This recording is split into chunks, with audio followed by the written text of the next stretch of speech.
करीन लियन को बिना उसकी मर्जी के यहाँ पे रख रहा है। तो लियन रोते हुए उसके रूम में वापस जाने लगी और सोच रही थी कि करीन तुम मेरे फेवरेट कैरेक्टर थे, अभी तुम मेरे साथ ऐसा क्यों कर रहे हो? जिसके मन में जो आए सब वही कर रहे हैं और बाद में मुझे ही सब कुछ ठीक करना पड़ रहा है। अब ओरिजिनल स्टोरी की मुझे कुछ भी नहीं पड़ी, जो भी होना है वो हो जाए। मैं बस अपने घर वापस जाना चाहती हूँ, मुझे मॉम की बहुत याद आ रही है। वो रोते हुए ये सब कुछ सोच ही रही थी कि तभी एक सॉफ्ट चीज ने उसे टच किया। वो था वज़ास्की, जिसकी गर्मी के मारे एकदम ही हालत खराब हो गई थी। वो इस खतरनाक जगह पे लियन के कपड़ों में छुपा हुआ यहाँ पे पहुँच गया क्योंकि उसे लियन की चिंता हो रही थी। वज़ास्की को देखकर लियन को एबल की याद आ गई क्योंकि वज़ास्की एबल का ही तो हिस्सा है।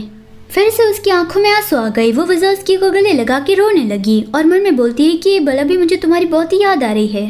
काफी देर रोने के बाद उसके सर में बहुत ही दर्द होने लगा था।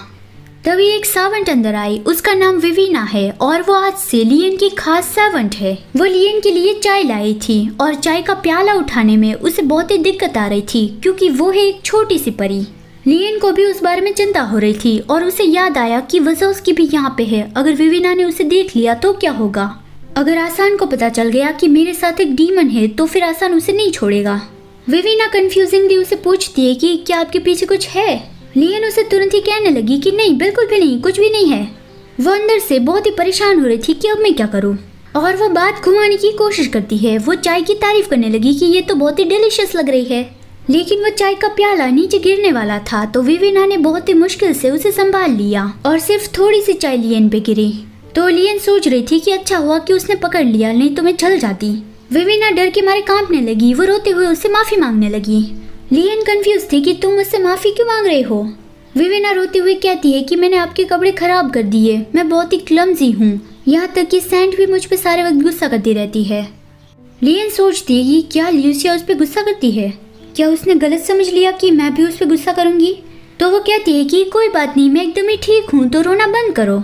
लेकिन विवीना की प्रॉब्लम ये थी कि सारे सर्वेंट की जो हेड है, अगर उसे इस बारे में पता चल गया तो विवीना बहुत ही बड़ी मुश्किल में पड़ जाएगी। और लियन को भी एक आइडिया आ गया। उसने कहा कि तुम मेरा सीक्रेट छुपाना, मैं तुम्हारा सीक्रेट छुपाऊंगी। और उसने वज़ास्की के बारे में विवीना को बता दिया। फिर वो तीनों चाय के साथ बिस्किट खाते हुए बातें कर रहे थे। विवीना कहती है कि आप डार्क एज से आई हो, मैंने सुना है कि वो जगह तो बहुत ही डरावनी है, वहाँ पे हमेशा अंधेरा रहता है और समय भी बहुत ही स्लोली गुजरता है। वो तो अच्छा हुआ कि लॉर्ड करीन आपको बचा कर यहाँ पे ले आए।